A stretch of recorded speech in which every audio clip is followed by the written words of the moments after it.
Olá, seja muito bem-vindo ao Psicologia e Propósito. E no programa de hoje vamos falar sobre um assunto que gera muitas dúvidas, confusões e até mesmo julgamentos. Borderline versus bipolaridade. Você sabia que muitas pessoas recebem um diagnóstico errado porque os dois transtornos podem ter sintomas semelhantes, como mudanças de humor intensas e instabilidade emocional? Mas a verdade é que cada um tem as suas próprias particularidades e entender essas diferenças é fundamental para um tratamento adequado e ter uma vida mais equilibrada. Para esclarecer todas essas questões, recebemos aqui hoje a psiquiatra a doutora Nádia Bara, que veio para nos ajudar a diferenciar esses dois quadros, falar sobre os principais sintomas, causas, tratamentos e muito mais. Seja muito bem-vinda, doutora Nádia. Obrigada, é um prazer. Que bom ter a senhora aqui. A senhora é bem focada, então, dentro desse tratamento mesmo da bipolaridade, borderline, diferenciando uma da outra. Sim. Tanto é que é tão comum a gente receber casos, né, de diagnóstico de borderline, mas, na verdade, quando a gente vê é bipolar. Uhum. E qual seria, mais ou menos, assim, as principais diferenças entre um e outro? O borderline, ele tem uma característica básica, né, que ele precisa se apoiar em alguém. E ele tem medo de uma rejeição, né, de um abandono.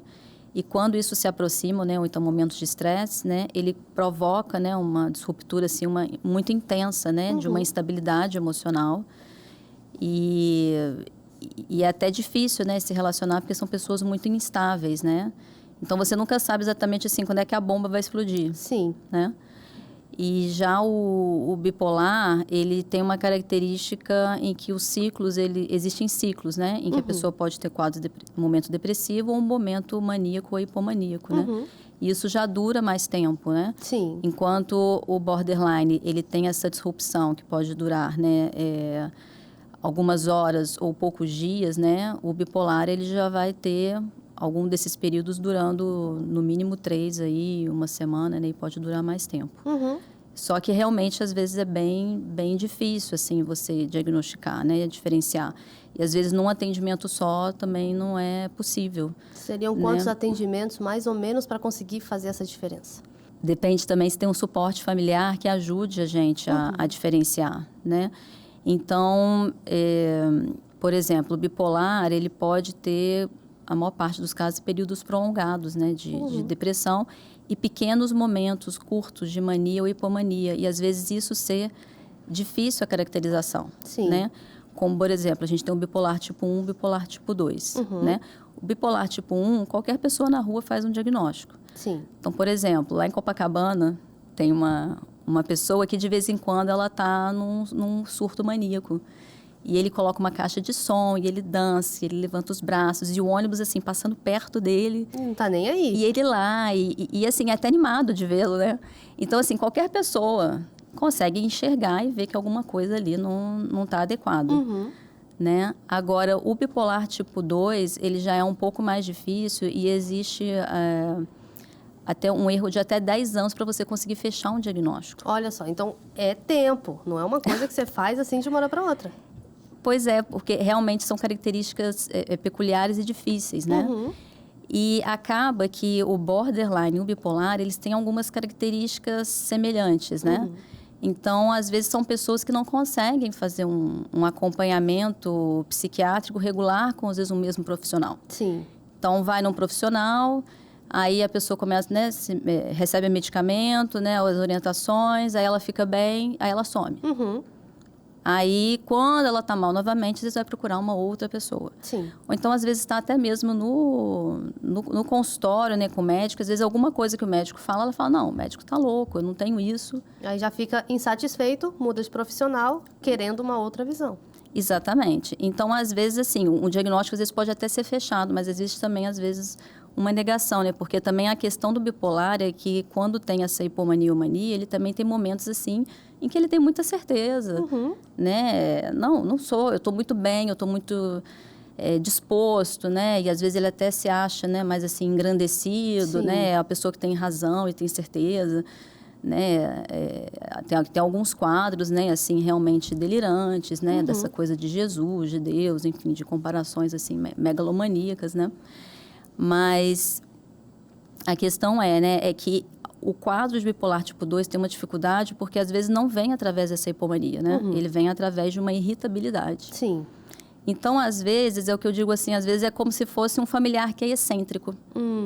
Entendeu? Então, E aí, por isso não, que fulano... a gente precisa da ajuda da família para pegar esses momentos, porque dentro do consultório ali em 50 minutos, 1 hora de atendimento, é impossível você ter essas características. A família que vai ter que passar isso também pra gente. Exatamente. Então, é importante trazer essa história, né?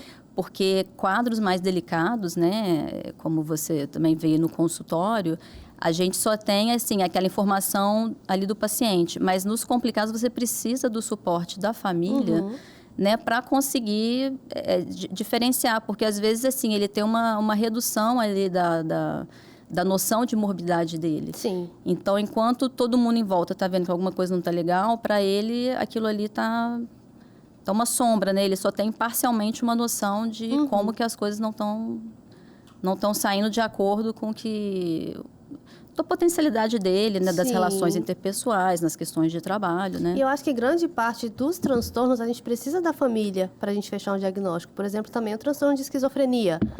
A família precisa estar junto para falar o que está acontecendo, quais são as crises que estão tendo em casa, o que está as características principais. Né? Sim, sim. Agora, assim, é curioso, né? Que a gente vai pegando mão, né? Manejo, e de acordo com o que a pessoa vai falando, a gente às vezes já vai... Pô, tem alguma coisa estranha aqui. Você pergunta uma coisa, a pessoa não responde, né? Então, você dá a volta ali, enfim. Então, é importante, né? Ter esse suporte da família para você, às vezes, entender... Ah, não, o fulaninho não está falando isso, né?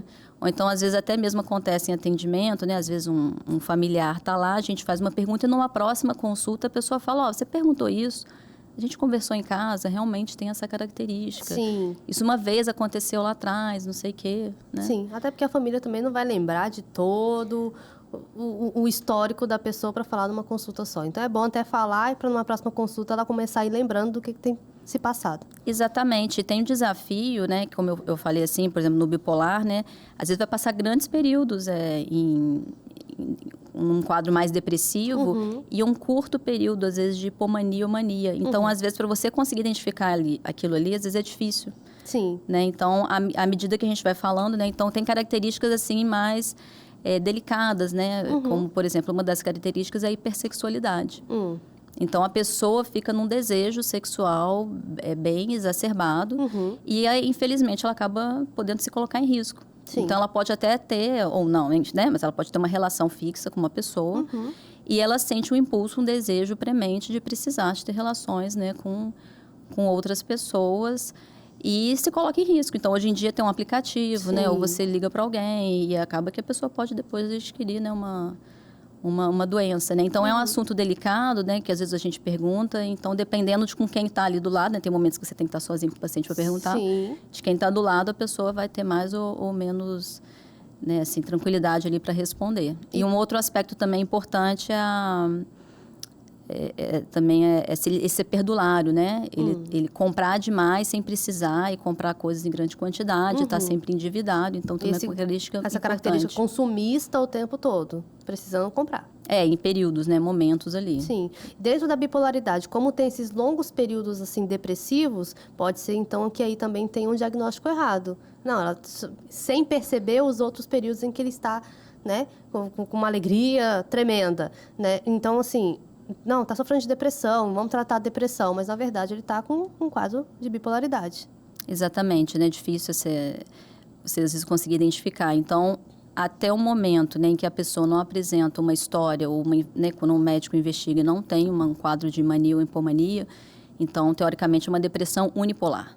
Né? Em algum momento, tendo esse outro lado, aí passa-se a saber que aquilo ali é uma depressão bipolar e já caracteriza o quadro aí de uma outra forma. Agora, tem quadros também em que, às vezes, você vai passar anos tendo somente uma depressão unipolar. Sim. E, em algum determinado momento de vida, aí, de repente, abre um outro lado, né? Então... Por isso que o diagnóstico leva tanto tempo para ser fechado. Sim. Então, às vezes, realmente, você trata porque só apareceu aquele momento da depressão.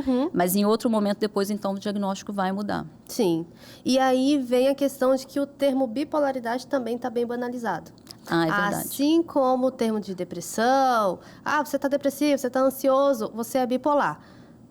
só pelo fato da pessoa uma hora estar feliz, uma hora estar triste. Mas a bipolaridade não é isso. Não é uma hora isso, uma hora aquilo. Como você mesmo tem falado, que leva um período muito grande, por exemplo, num estado depressivo, né? E qual o maior perigo de estar tão banalizado o termo bipolaridade? É curioso, né? Porque muitos pacientes chegam e falam, eu estou oscilando o humor. Eu sou bipolar, eu acho que eu tenho mania. E aí a gente tem que perguntar, mas o que para você é isso? Como assim? O que você diz que é?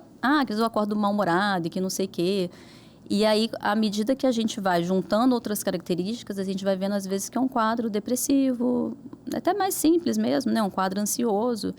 Mas né, a partir do momento em que a tua saúde mental não está estável, então, obviamente, você vai tender uma oscilação. Sim. Mas não é uma oscilação mais intensa como o bipolar, é uma oscilação dentro de uma camada ali mais estreita. Né? Sim. E dentro de crises de borderline e de bipolaridade, como saber diferenciar uma da outra, se as duas pessoas estão em crise? Aí é importante, né? Ter né? A família tá junto, né? Ter esse suporte, a gente talvez consiga ali tirar uma dúvida, tentar entender rapidamente. Mas uma coisa às vezes, obviamente, a gente tem medicamento para conseguir suplantar ali, resolver aquela questão de um surto, né? Sim. Porque, às vezes, obviamente, que os dois vão se assemelhar. Sim. Então, borderline também pode ter alguns aspectos paranoides, algumas dissociações, né? E o bipolar também, né? A questão é que um vai, né, ser um pouco mais estreito que o outro.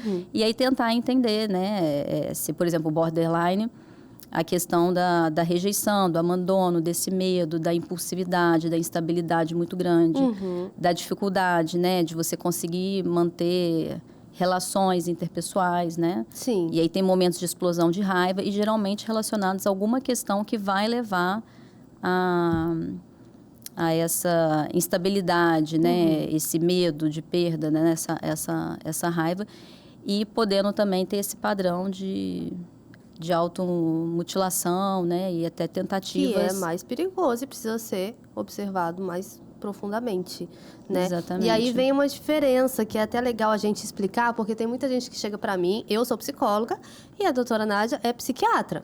E tem gente que chega para mim, às vezes, no auge de um surto e fala, ou então a família traz e fala assim, atende fulano para mim. Eu falo, não vou, não tem condição, né? O psicólogo não tem condições de atender ninguém no auge de um surto. O psiquiatra já é diferente. Ele precisa passar pelo psiquiatra para então ele ser medicado, aqueles sintomas ali, aquele surto ser amenizado para então entrar o psicólogo e fazer o papel dele, né? E assim, dentro de consultório, chegam muitos casos já de pessoas já no auge do surto que precisam sim ser medicadas. Tem quadros intensos, né? Quadros graves ali. Agora, em situações muito drásticas, né? Realmente você tem que buscar uma emergência psiquiátrica. Então, tem que ter isso em mente. Não que não vai ter o espaço do consultório, que a gente não vai chegar num diagnóstico, não vai chegar num consenso, num tratamento adequado. Mas tudo. Então, saber assim, nem que seja, sei lá, se a emergência que você tem próxima, uma emergência pública, procure uma emergência pública que minimamente vai tentar estabilizar o quadro até conseguir ali separar o joio do trigo. Mas realmente, né, se é um quadro mais intenso, né, é importante um atendimento médico para você poder realmente prescrever uma medicação que vai ajudar naquele processo. E nesses dois transtornos, doutora, quais são os sinais mais precoces que precisam ser observados? Sinais mais precoces, né? A gente pode ter essa abertura aí do quadro, né, que acaba se assemelhando também no indícios aí na adolescência, né? E idade do jovem, né? Do adulto jovem, né? Então, é uma instabilidade, momentos, assim, de depressão. Mas o que? O que é um pouquinho difícil de ver na adolescência, porque geralmente os adolescentes já têm, né, essa instabilidade de humor e tudo mais, mas precisa ser observado um pouquinho mais a fundo. Isso. E aí entender o sofrimento, né, um isolamento social, então tem características básicas ali que você começa a perceber que a pessoa não tá ok, não tá adequada, né? E ainda tem o fator que é realmente os dois, né, tanto o borderline quanto o bipolar, que eles ainda podem ter uma predisposição mais fácil para uma dependência química, né? Dependência aí de álcool e drogas, né? E aí é o que vai fazer mais difícil, né? É isso, a gente fechar diagnóstico. Hoje mesmo atendi uma paciente que eu já venho atendendo faz um tempo, só que acaba que ela vem de uma forma muito esporádica. E eu acabo ficando com a pulga atrás da orelha, realmente, como que a gente vai conseguir fechar o quadro. Então, tem uma compulsão alimentar, ela se machuca, assim, mas é para tirar uma bolinha, né? Efetivamente, assim, para, né, para causar uma dor, né? Enfim. E ela ainda, por cima, tem outras comorbidades clínicas, o que acaba que essa questão da alimentação, né? Eu acho que... Piora bastante. Piora mais. E aí tem esses momentos depressivos, né? Tem os momentos, assim, de maior ansiedade. E aí, para acompanhar, ainda tem uma maconha. Então, assim... E aí ela chegou hoje e falou assim, doutor, eu acho que eu sou bipolar. Eu cheguei aqui hoje pra gente conversar sobre isso. Aí eu falei, ótimo.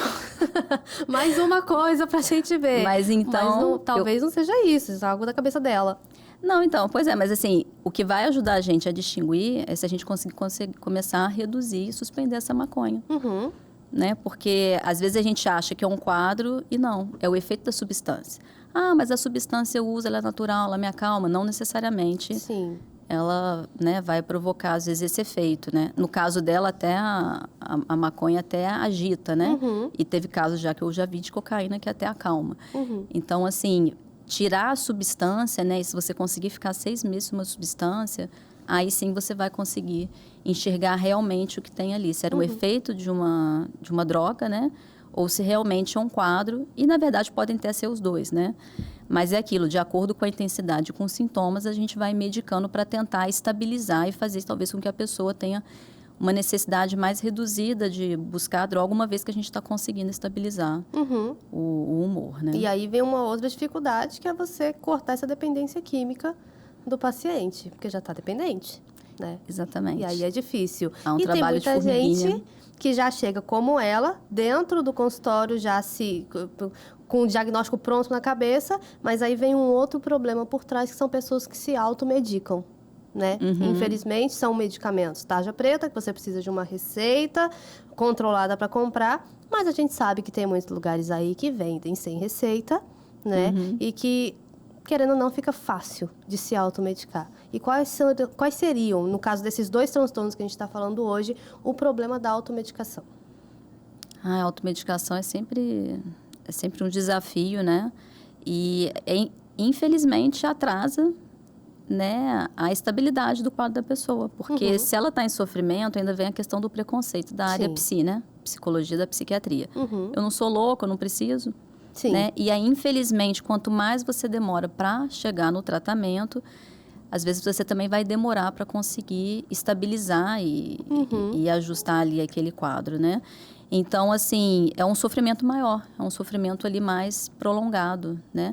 E às vezes é aquilo, você tem que começar a mostrar para a pessoa, elucidar, explicar, né, no geral, qual que parece que ser o quadro dela, Sim. como que o medicamento está influenciando. Tem aquela psicoeducação dentro do consultório. Você tem que meio que dar uma aula para a pessoa do que é o transtorno, quais seriam, né, os meios de tratamento, o que é necessário, por que a medicação é necessária, que tem muita gente. Tem gente que quer se automedicar e tem gente que fala, não vou tomar medicação. E aí é um outro problema, que até mesmo dentro da psicologia a gente tem que fazer. Eu faço muito isso, explicar que às vezes medicação não é para a vida toda, assim como terapia não é para a vida toda, que é um período que a pessoa precisa realmente daquele tratamento, e é outra dificuldade, né? Pessoas que não querem tomar a medicação e pessoas que se automedicam e acham que está tudo certo. Exatamente. E às vezes a gente tem que explicar que aquele medicamento que ela toma há um século e que ela está aumentando a dose, que aquilo lhe causa uma dependência, inicialmente parece que acalma, mas depois às vezes ceda, aí prostra. Aí a pessoa já fica achando que tem TDAH também no meio da história. Entendeu? Então ela já chega e fala, eu quero uma avaliação psicológica, neuropsicológica para fazer um diagnóstico de TDAH. Então, assim, até a gente separar o joio do trigo, começar a explicar, né? Sim.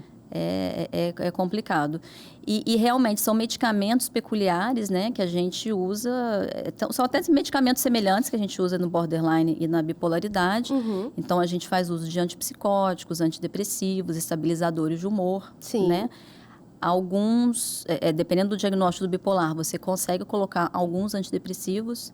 Então é uma situação difícil, né? Porque para você medicar o borderline, né, é lógico que ele também pode ter a comorbidade associada, né? Com a depressão, com a ansiedade, você vai precisar medicar. Sim. Agora, tem vários quadros, né? Em que a gente acha que tem um aspecto, né? Às vezes um quadro depressivo ansioso, já peguei vários quadros desses, a gente inicia com antidepressivo e quando você vai ver, ela estabiliza por pouco tempo, depois ela começa a ficar irritada.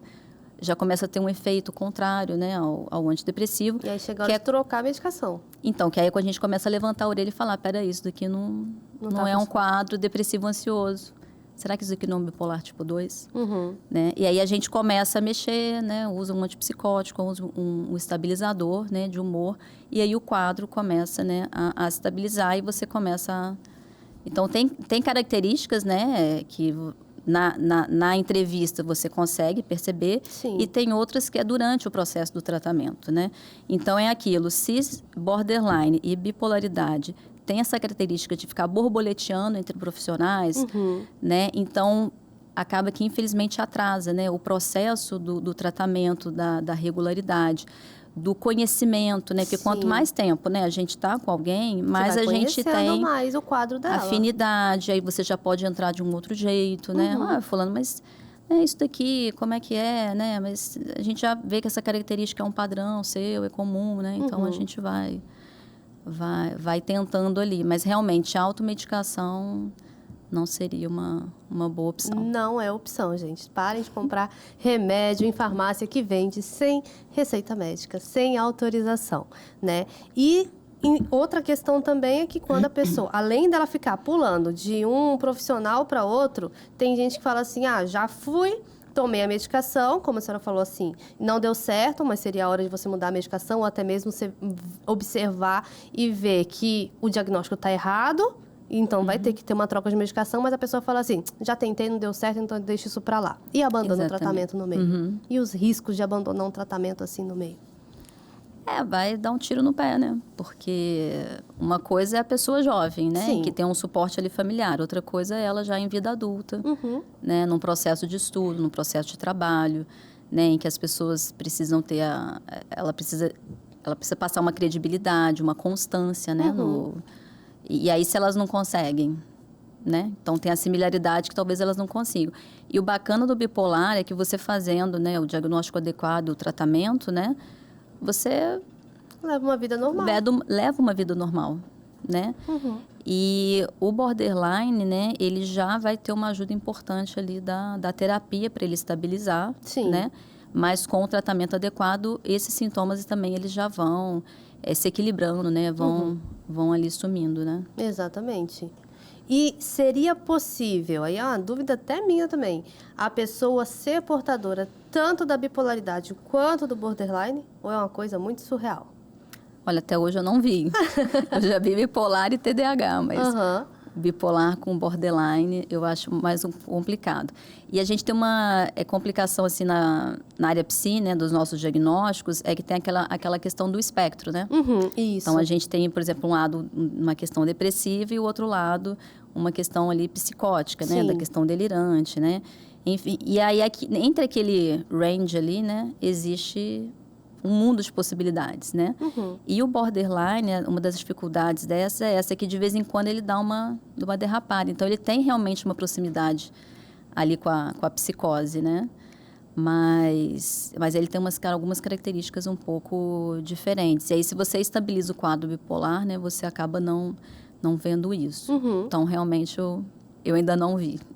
É porque é mais comum do que a gente pensa, né?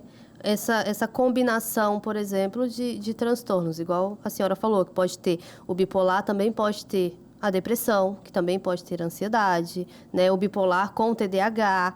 E aí são 2 diagnósticos que precisam ser fechados. Às vezes pode ter alguns sintomas parecidos, mas a gente tem que conseguir diferenciar uma coisa da outra, até mesmo para ter um tratamento eficaz para a pessoa, né? Chega na psicologia, as pessoas falam assim, me diagnostica aí. Eu falo, graças a Deus que isso não é para mim. Quer um encaminhamento? Eu faço. Aí, passo adiante. Passa adiante. Volta quando tiver que se tratar. Mas é a importância do psiquiatra e do neurologista. E, às vezes, as pessoas, elas já têm uma resistência ao psicólogo. E aí vem uma resistência, às vezes, muito maior ao psiquiatra e ao neurologista, né? Em relação a transtornos, em relação a diagnósticos, em relação à medicação. E vem a famosa frase, não vou não porque eu não sou doido. Né? E o que a senhora tem para dizer para essas pessoas que falam assim, não vou ao psiquiatra porque o psiquiatra cuida de doido? Pois é, eles vão se surpreender. Exatamente. Né? A gente tem muitos pacientes, né, trabalhadores e funcionais, né, que a gente atende. E, na verdade, né, num consultório, né, num ambulatório público é mais fácil de ver, né, mas num consultório mesmo a gente vê muita depressão, muita ansiedade, né, fobias, né, a bipolaridade, a questão mesmo, né, do doido, daquela questão, né, do psicótico, né, em que realmente tem aquele afastamento da realidade, em que realmente ele é bem disfuncional, graças a Deus isso daí a gente vê em menor quantidade. E uma coisa muito comum, né, que a gente vê é a questão da insônia, por exemplo. Sim. Né? Então, outro dia eu estava no encontro e aí o palestrante estava mostrando, né, olha, né, desde que entraram as drogas Z, né, que é os hipnóticos, Sim. né, zolpidem, zopiclona, enfim. E aí houve uma redução do uso de benzodiazepínicos, né, os tarja preta, né, tipo Rivotril, alprazolam, diazepam, essas coisas. Mas é quando a gente olha a porcentagem, simplesmente uma parte migrou para outra. Sim. Então, assim, qual que é o tratamento disso, né? O que está por detrás de uma insônia, por exemplo, né? Então, exatamente tem um transtorno, pode ter um transtorno mental. Sim. Muito difícil você ter uma insônia pura e não ter uma questão mental que vá levar a esse quadro, né? Então, como, por exemplo, né, do bipolar, ele tem uma disposição muito grande, né? Então, às vezes, ele vai passar períodos menores ali dormindo, né? E a gente estava falando aqui, por exemplo, a respeito do preconceito, né, que as pessoas têm com psiquiatra, com neurologista. E eu achei engraçado, teve um dia que estamos fazendo uma investigação em uma paciente de TDAH. E aí eu encaminhei ela para o psiquiatra. E ela falou assim, olha, eu vou porque você está mandando, porque eu vou te falar que eu não queria ir, não. E ela falou, olha, eu já entrei meio arredia, assim, na sala de espera, olhei para um, olhei para outro, eu falei, tô no lugar errado, gente, pelo amor de Deus. E ela já ficou com o coração até fechado. E a consulta demorou um pouco mais do que o normal, a espera dela um pouco mais do que o normal. Ela ameaçou ir embora, aí uma senhorinha do lado dela falou assim, se eu fosse você, eu não ia não, porque a doutora é muito boa. Aí ela falou, então eu vou esperar. E aí, quando ela entrou, ela falou assim, nunca me senti tão acolhida dentro de um consultório. Ela falou que foi uma conversa tão leve, tão tranquila. Ela falou, gente, por que eu estava com todo esse preconceito? E aí é até o que você falou, que a pessoa chega ali na hora e aí tem uma visão completamente diferente do que é um atendimento psiquiátrico, do que é um atendimento com neurologista, né? Focando um pouco mais no borderline, o que você me diz, assim, por exemplo, das pessoas que precisam acompanhar a pessoa que tem borderline? Família, marido, filhos, até porque se não tiver um tratamento adequado, o círculo, né? O círculo que está ali ao redor dessa pessoa, o apoio dessa pessoa, vai sofrer também com as crises, com as manias dessa pessoa. E o que seria importante para os familiares, para os amigos saberem sobre esse transtorno? Então, realmente, né, é muito importante, voltando um pouco ao que você estava falando do preconceito, que assim, o que a gente não conhece, a gente ataca, a gente acha que não acredita. Ao né? invés de conhecer primeiro. Exatamente. E realmente precisa entender, saber que é um transtorno, né, que existe e que tem tratamento e tem um acompanhamento, né, e ali existe uma manutenção do quadro, né, que no início realmente pode ser difícil, mas é possível, sim, você formar uma rede e ter sucesso naquilo. A questão é que às vezes as pessoas não têm muita paciência, né? Primeiro, a dificuldade é de chegar, e segundo, é ela ter paciência. Então, realmente é comum, tem pessoas assim que têm às vezes quadro de fobia ou quadro de depressão e falava, nossa, doutora, eu nunca imaginei que eu fosse estar no consultório psiquiátrico. Eu tinha preconceito, hoje eu sei que isso realmente ocorre, é verdade, eu sinto isso na pele e hoje eu já não penso mais nisso, né? Então, e realmente é isso, né? Se às vezes não acontece com a gente não tem a dimensão, a noção, né? Então, voltando, né, a essa resposta, depois aí dessa introdução, a família precisa entender o que é isso. Quer dizer, o paciente precisa entender, né, e a família precisa entender. Então, no caso do borderline, é entender que existe essa instabilidade, que existem esses momentos, né, de que às vezes ameaça de abandono ou de uma suposta rejeição, e que realmente vai desestabilizar o quadro, e entender que existe um processo, qual vai ser exatamente o recurso, né? Sim. E é um processo, né? A terapia também é um processo de aprendizado, né? Sim. Porque você, diante de uma situação difícil, como é que você faz? Aconteceu isso. Aí você começa a falar, lembra, fulano, você tem esse padrão, aconteceu isso e aquilo, você fica achando que vai acontecer isso, né? E não tem, não sei o quê. Então, como é que a gente pode tentar fazer diferente?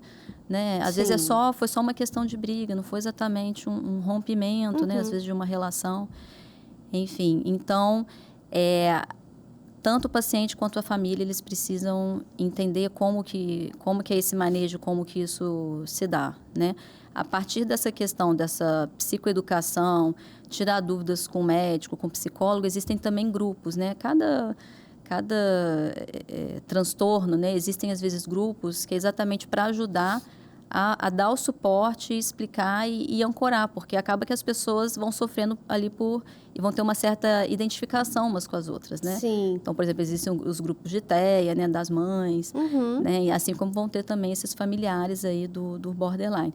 Então, a partir do momento que a pessoa entende, né, que ela pode também fazer parte ali de um grupo, né? E que é importante também ela ter a terapia individual, porque ela também vai poder falar, né? O familiar também vai poder falar sobre o sofrimento. Sim. Como que é frustrante. Exato. Né? O neurótico está sempre carregando a culpa, né? Então, poxa, o que eu fiz de errado? E não exatamente é isso, né? A gente está falando de transtornos que têm uma base genética. Né? Então, pode ser aquilo, e também pode estar relacionado à questão ambiental. Sim. Né? A questão, às vezes, de uma infância difícil, complicada, né? Abusos, traumas, enfim, e que aquilo ali pode... Então, é muito difícil, porque não é uma coisa nem outra. Não é exatamente a forma como uma pessoa criou aquela outra. Sim. Né? Eu acho interessante que o trabalho do psiquiatra e do neurologista, ele realmente é dessa forma. Ele não é focado só na pessoa que está ali em tratamento. Ele é focado também com aquela pessoa que está acompanhando, né, o paciente.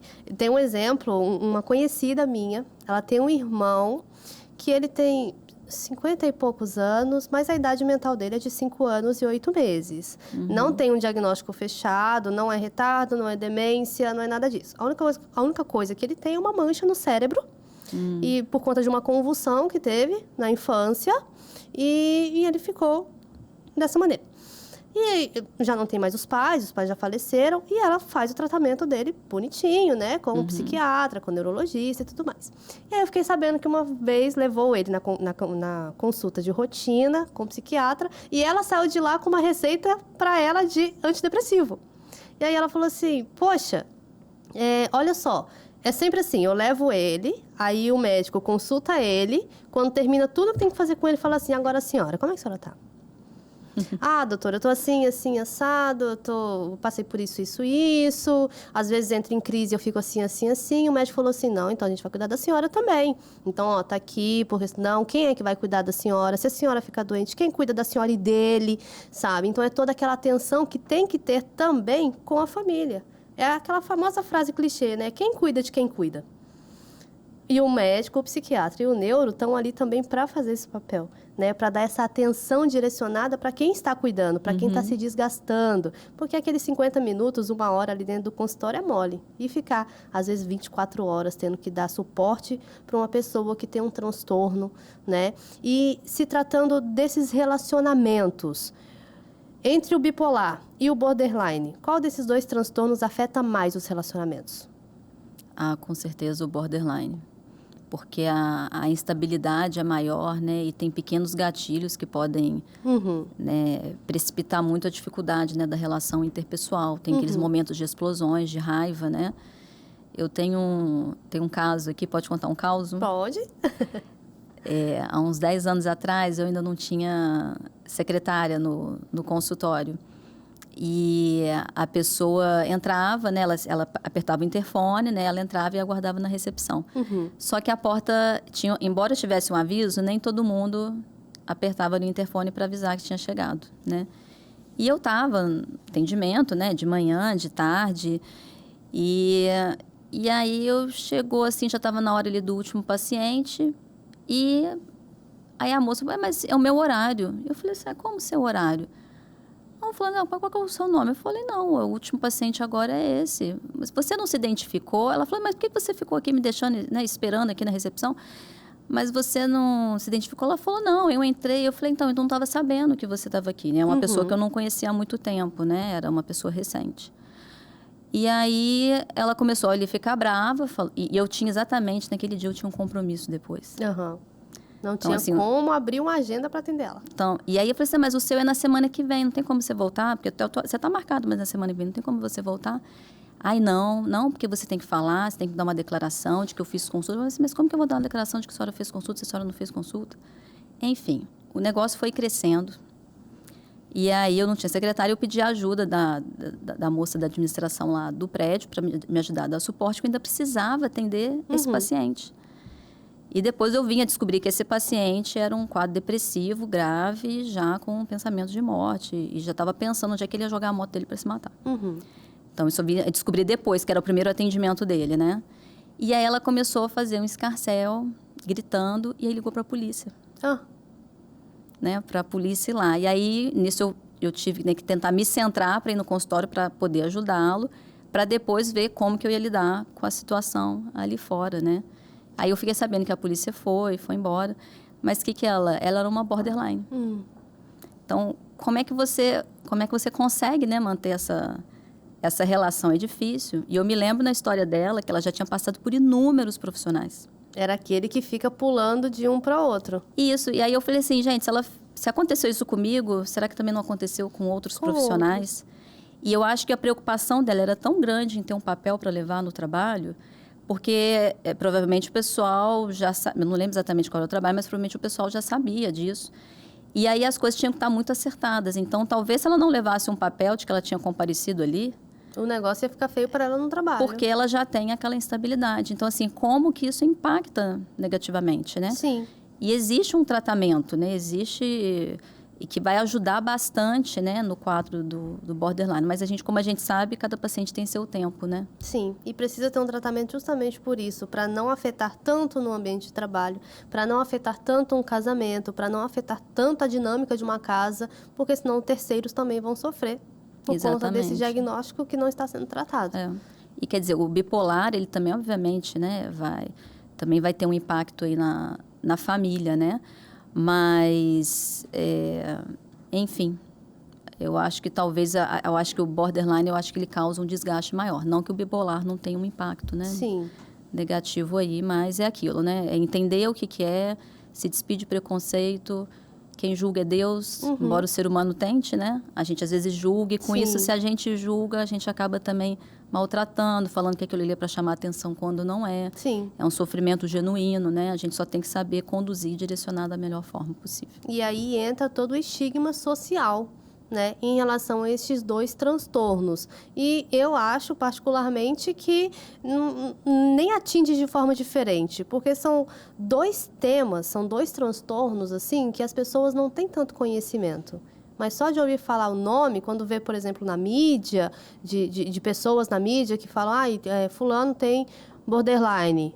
É só aquilo ali que a pessoa sabe, mas a pessoa não sabe quais são os sintomas, a pessoa não sabe que aquilo tem um tratamento, a pessoa não sabe. Mas só de jogar o nome, já cria aquela barreira e fala, opa, aquele julgamento. Eu acho que não tem uma diferença, né? Um estigma, um preconceito maior entre esses dois. Deve estar tudo no mesmo patamar, esse preconceito para os dois transtornos. Talvez esteja ali, né? E eu acho assim, são diagnósticos, né? Porque às vezes o paciente, né, ele quer uma resposta, ele está angustiado, está em sofrimento, ele quer uma resposta rápida do que ele tem. E a gente tem que explicar que é um processo. Que a gente vai chegar lá com certeza, mas que se a gente conseguir fazer um acompanhamento regular, a gente vai ter mais certeza de onde que a gente está e qual é o melhor tratamento, né? Não só medicamentoso, como tipo de terapia. Sim. Né? E aí, então, entrando com a medicação, já para quebrar logo o preconceito da galera. Entrando com a medicação, vai uma vida estável. Sim, vai. Eu acho que talvez o borderline tenha mais dificuldade, né? Porque os transtornos de personalidade, eles tendem a se dissolver um pouco, diluir com o tempo, né? Então, desde que você faça um tratamento adequado, consiga ter um acompanhamento, se você tiver um suporte, né? familiar, social, que te ajude a manter aquilo ali também é... E realmente a gente vê, né, na nossa prática, né, quem tem suporte ajuda muito. Não é impossível, claro que não. Os profissionais estão aqui, a gente sabe quantas pessoas, né, estão sozinhas aí, né, carregando as suas cruzes, né? Mas existe sim um suporte, tem tratamento, tem como a gente ajudar e conduzir aquilo ali da melhor forma possível. Uhum. E na sua opinião, doutora, quais seriam as terapias mais eficazes? Para o borderline tem a terapia comportamental dialética, né? Que em todos os artigos que a gente lê, o principal é essa. Se não tiver essa disponibilidade, aí você vai ali para um TCC, né? Que é a terapia cognitivo-comportamental, para ter um efeito ali mais eficaz, porque você realmente precisa lidar. Tipo, tem que ser um ping-pong, né? Sim. A pessoa traz a questão e o psicólogo ajuda ali a mitigar, a pensar de outras formas, né? A ter estratégias das pessoas resolverem, por exemplo, aquela questão, né? Por exemplo, premente aí, né? No caso do border, né? Já o bipolar, eu acho que dependendo se ele está estável, né? Talvez seja possível. Outros tipos também, né, de terapia. Então, talvez uma psicanálise, dependendo se ele está estável, né? Sim. E eu acho que ainda é possível, sim. Mas TCC, geralmente, é a terapia mais indicada, né? E eu acho talvez mais atualizada, mais moderna, né? Ainda mais para o nosso momento atual, né? Sim. Dessa intensidade que a gente vive hoje em dia. Então, acaba que tem que ser um trabalho em conjunto, tanto do psiquiatra quanto da terapia. A medicação e a terapia, tendo o trabalho das duas juntas ali, o negócio vai fluir melhor. Com certeza. Aí, conseguindo minimamente isso, a gente já parte para estilo de vida, né? Sim. De ter uma boa alimentação, de ter uma prática de atividade física para ajudar também a equilibrar, regular, né? Sim. Os neurotransmissores, né? Enfim, os sistemas todos, né? De prazer, enfim, de ajudar também na estabilidade e no processo também ali de disciplina, né? Assim, de horários, né? Não ficar uma coisa muito... O que todo mundo acha que é balela, né? Porque até mesmo na psicologia, já chega na sessão hemograma. Já fez... Qual foi a última vez que você fez check-up? Ah, tem 2 anos. Não, então você vai fazer. Vamos ver se está faltando alguma coisa, se precisa repor alguma coisa, né? Atividade física, não faço. Ah, mas você quer fazer eu ficar perdendo tempo fazendo atividade? Não, tem hormônios que são liberados ali quando você faz atividade física, sabe? Você precisa tomar sol, vitamina D é fundamental. Você precisa... O pessoal acha que é tudo besteira, né? Tudo balela. Tudo balela. E aí a gente pergunta assim, e o sono? Durmo 4 horas por dia. Durmo 5 horas por dia. A higiene do sono também precisa ser bem feita, né? E dentro desses transtornos, qual a importância dessa higiene do sono? Qual a importância do sono? O ser humano com sono não funciona. Não, é fundamental, né? Eu me lembro de um caso em que era um técnico, acho que de enfermagem, que ele dormia um dia sim, outro dia não. Olha só. E eu falei assim, gente, mas como que você consegue, né? A pessoa pode fazer isso em um curto período de tempo, mas ao longo, né, de semanas e meses, não dá. E realmente, assim, né, como são pessoas, assim, mais sensíveis, né, os quadros mais delicados, né, tipo, né, no caso aqui que a gente está falando, por exemplo, borderline ou bipolar, você tem que pensar muito bem nessa questão, né, do sono, de cumprir os seus horários e seu período de sono, porque se você começa a encurtar isso, ou começa a oscilar muito, começa também a dar problema e ajuda até a engatilhar surtos, né, ou quadros, né, piorar a estabilidade ali. Então, se é uma pessoa que está muito enoitada, também não é uma... Não que ela não possa se divertir, né? Mas talvez virar ali uma noite, chegar de madrugada talvez não seja uma boa opção. Quando é feito esporadicamente, tranquilo. Agora, quando é uma coisa já rotineira, aí fica mais sério. E dependendo até mesmo do quadro da pessoa, acaba com isso, você tem que dormir. Exatamente, exatamente. E, além disso, tem pessoas que são muito sensíveis ao álcool, né? Então, eu também já eu lembro de alguns casos de pacientes em que o pouco de álcool, às vezes, que ingeria ali, tinha um efeito deletério durante dias, né? E também não era bom para o quadro, né? Sim. Então, assim, eu também percebo, né? Quanto mais grave, né? Quanto mais intenso é um quadro, mais cuidado a gente tem que ter realmente com essa questão aí do do sono, né, do uso aí de substâncias. E um dos, né, que é bom ficar atento, né, eu já até comentei, que você começa a oscilar muito a questão do sono, né, às vezes da alimentação, então tem que ficar de olho se não é o quadro começando a descompensar, né, porque são a partir dessas questões vitais básicas, né, e que às vezes a gente já começa a observar que o quadro está para descompensar ali, tem que entender o que está acontecendo. E sem contar que usando medicação, álcool zero. Na teoria... É o que a gente pede.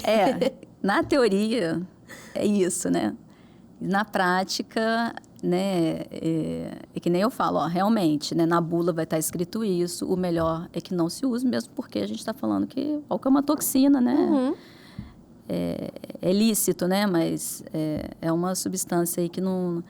Embora muitas pessoas usem, né? Até aumenta o risco de câncer das mulheres, porque as mulheres têm bebido cada vez mais. Então, tem aumentado o risco até de câncer de mama, né? E agora, se você for beber um engradado, né? Beber várias garrafas, isso não vai dar certo. Nenhum tratamento vai ser possível com isso. Então, vai depender do transtorno, né? Da estabilidade da pessoa. Agora, quadros mais delicados, a gente tem que ser mais reticente ali. É que o pessoal beber pouco mesmo. Já não respeita nem um antibiótico para não beber. Imagina um remédio tarja preta que precisa de mais atenção e a gente não sabe qual vai ser a interação ali, né, do álcool com essa medicação. Não é só uma coisa de cortar efeito, mas é até mesmo de efeitos colaterais. E outra coisa, às vezes a pessoa, para ficar de bem com isso, ela suspende o remédio. Aí pronto. No dia que eu vou beber, eu vou suspender. Aí pronto. Aí piora 200%. Não, beba pouco, mas... Né? Aí vejo, obviamente, né, de acordo com o esquema medicamentoso da pessoa. Agora, é óbvio, né? Se é uma pessoa com problemas, né, com álcool, não dá, né? Até porque quando a gente... Nunca suspenda um remédio. Isso eu peço já até de olhos fechados, orando para vocês, né? Já teve casos de pacientes meus que falam assim, não, é porque eu vou passar férias e tal, eu suspendi o remédio. Aí volta para mim em crise. Agora você vai direto pro psiquiatra, pro neurologista, depois você for medicado, você volta para mim, né? Não suspenda, porque tem um desmame que é feito para isso. A gente fala de remédio, mas não é um remédio, acaba sendo uma droga mesmo, né? O nome é esse, não é remédio, é uma droga. Tanto é que você não compra isso na farmácia da esquina, você precisa de uma receita. Então, é feito um desmame, é gradual. Por quê? Porque você já está, entre aspas, um pouco dependente daquilo. Você precisa tirar aquilo gradualmente. Então, não pare o uso de uma hora para outra, e muito menos sem indicação do médico. O médico vai falar para você, agora vamos fazer um desmame? Vamos ver como é que você vai ficando sem essa medicação? Vamos ver se já pode se libertar daquilo dali? Porque são coisas que precisam ter um acompanhamento médico para você não fazer besteira, né, doutora? Não parar a medicação de forma alguma, de uma hora para outra, muito menos só para ir numa festa e beber. É verdade. E muitos chegam, às vezes, entre o rabo e entre as pernas. Doutora, você vai me matar. Mas acabou que eu fiz isso. Eu falei, calma, fulano. Antes eu ficava com mais raiva. Hoje em dia a gente... Calma, mas por que você fez isso? E aí, como é que você está se sentindo?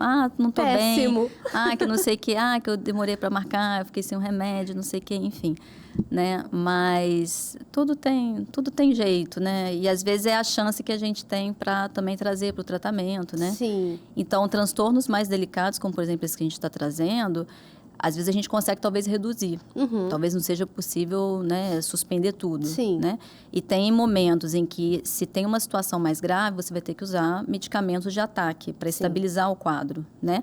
Mas sabendo que não necessariamente você vai usar aquilo ali. Quando estiver mais tranquilo, a gente já consegue perceber, o paciente percebe, o médico percebe que o remédio está em excesso. A gente não quer ninguém babando, a gente não quer ninguém sedado, a gente quer pessoas produtivas, funcionais. Levando uma vida normal. Exatamente, que conquistem seus objetivos e sejam felizes, né? Então, tudo assim, tem que estar atrelado com os profissionais, né? Para saber o momento de cada coisa. Sim. Hoje mesmo eu estava atendendo alguém, aí a pessoa falou, Nádia, não é possível a gente começar a reduzir esse remédio? Eu falei, mas aí você tem esse quadro, isso, aquilo, já é um quadro de longa data. Mas esse daqui talvez a gente consiga, vamos testar. Então, parte metade, vê como fica, né? Se possível, reduz mais um pouco e volta aqui para dizer. Então, tudo é muito individual, depende de cada quadro. É adaptável. Tem coisas que dá para a gente adaptar. Não é uma coisa que a gente bate o martelo e fala, é só isso aí e acabou. Não é uma coisa estática, né? Sim. A gente é um ser vivo, é um tratamento ali que anda. E às vezes, mesmo quadros leves, né? Como os quadros, às vezes, de uma ansiedade, uma depressão leve, em que a pessoa já fica afoita. Assim que você estabilizou, depois de 2 meses, quando é que eu começo a tirar? Eu falei assim, calma, fulano, não é assim. Não é assim. Acredita no processo que vai dar certo. Quando for o momento adequado, né? Faz seu tratamento, sua terapia, faz seu acompanhamento, né? Lá com atividade física, pensa na sua mente, bem-estar, hobby, enfim. Aí depois a gente vai ver que o remédio vai sobrar. Então a pessoa começa a ficar com sono demais, começa a ficar letárgica, né? Então aí é um momento bacana também da gente finalmente poder falar assim, ó, agora eu acho que dá pra gente começar a tirar. E é bacana, né? Que quem acompanha, né, regularmente, a gente também fica feliz. Sim. Que a pessoa consegue sustentar, né? E aí... É igual a gente na terapia, o psicólogo na terapia, quando a gente fala assim, poxa, eu vou dar alta. A gente fica feliz porque vai dar alta ao paciente, mas querendo ou não, a gente se apega um pouquinho, né? Sim, e depois sim. eu ainda me pego pensando assim, e a fulana, como é que será que a fulana deve estar? Porque saiu da terapia já tão boa, já teve alta, tá seguindo a vida, e se não voltou é porque o negócio funcionou, né? E é bacana que a gente, como profissional, a gente também fica realizado de ver que, poxa, trabalhamos, não foi fácil, mas a gente foi fazendo gradual e deu certo, e hoje a pessoa tá bem. Super. Tá bem, né? Dá aquela satisfação, aquela alegriazinha, assim. Que é esse que é o nosso objetivo, né? Sim. A gente quer que a pessoa fique bem, estável. E não, a gente não é inimigo, né? Que nem, por exemplo, se Deus não quisesse que existissem os remédios, eles não existiam. Exato. Né? E a gente tem que dar graças a Deus que hoje em dia não é como antigamente. Lembra que eletrochoque, você mal tinha remédio. Então, é lógico, ainda faltam medicamentos que atuam em determinados receptores e sistemas? Sim, alguns ainda estão em estudos. Mas a gente tem bastante coisa. Que dá para ser usado. Isso, ainda tem medicamento ali que quebra a patente, né? Fica mais em conta. Então, a gente tenta fazer o tratamento aí que se ajuste, né? Com cada pessoa, com o bolso, com a realidade de cada pessoa. Então, é possível, sim. Além de abrir os seus olhos para esses 2 transtornos aqui hoje, você também tem que quebrar um pouquinho o seu preconceito sobre ir ao médico. O próprio Jesus andava com uma pessoa que era médico, né? Lucas era médico e andava ali com Jesus. Como a doutora mesmo falou, os medicamentos também foram dados ali por Deus, a sabedoria ao homem para criar, e Deus colocou eles aqui pra gente. E a Bíblia fala o quê a respeito dos médicos? Que os médicos não estão ali para os sãos, mas sim para os doentes. E não tem problema nenhum que você procure um tratamento, que você procure algo que vai te ajudar a levar a sua vida normalmente. Então, não hesite. Se você vê que você precisa, se você talvez tenha até mesmo se identificado com alguns dos sintomas, com algum sinal, viu aí que bipolaridade não é só uma coisa de uma hora eu tô feliz, uma hora tá triste, mas que você precisa realmente procurar um médico, não tem problema. E vença aí, né, todos os preconceitos e até mesmo pessoas falando, ai, que frescura, mas vai atrás, porque com certeza, com tratamento, você vai conseguir levar uma vida tranquila, tranquila, tranquila e muito feliz. Doutora, quero te agradecer pela sua presença aqui hoje. Tem alguma rede social da senhora que pode deixar aqui disponível para o pessoal seguir, ver o seu trabalho? O Instagram é Nádia Bara Psiquiatra. É isso aí. Então, sigam lá a doutora Nádia, acompanhem o trabalho dela. Precisando também, entre em contato com ela, vai lá, faz uma consulta. Ah, mas é só uma dúvida? Vai lá. Não necessariamente vai sair com remédio, né? Não necessariamente vai sair com remédio. O básico é avaliar, conversar, entender e orientar. É isso aí. E você de casa, gostou do programa de hoje, curtiu? Mande para outras pessoas também que precisam ter aí a sua visão aberta e esclarecer dúvidas sobre esse tema. Entra lá no YouTube, no canal CJC e compartilhe com o máximo de pessoas que você conseguir. A gente se vê no próximo episódio do Psicologia e Propósito, hein? Até mais, fica com Deus.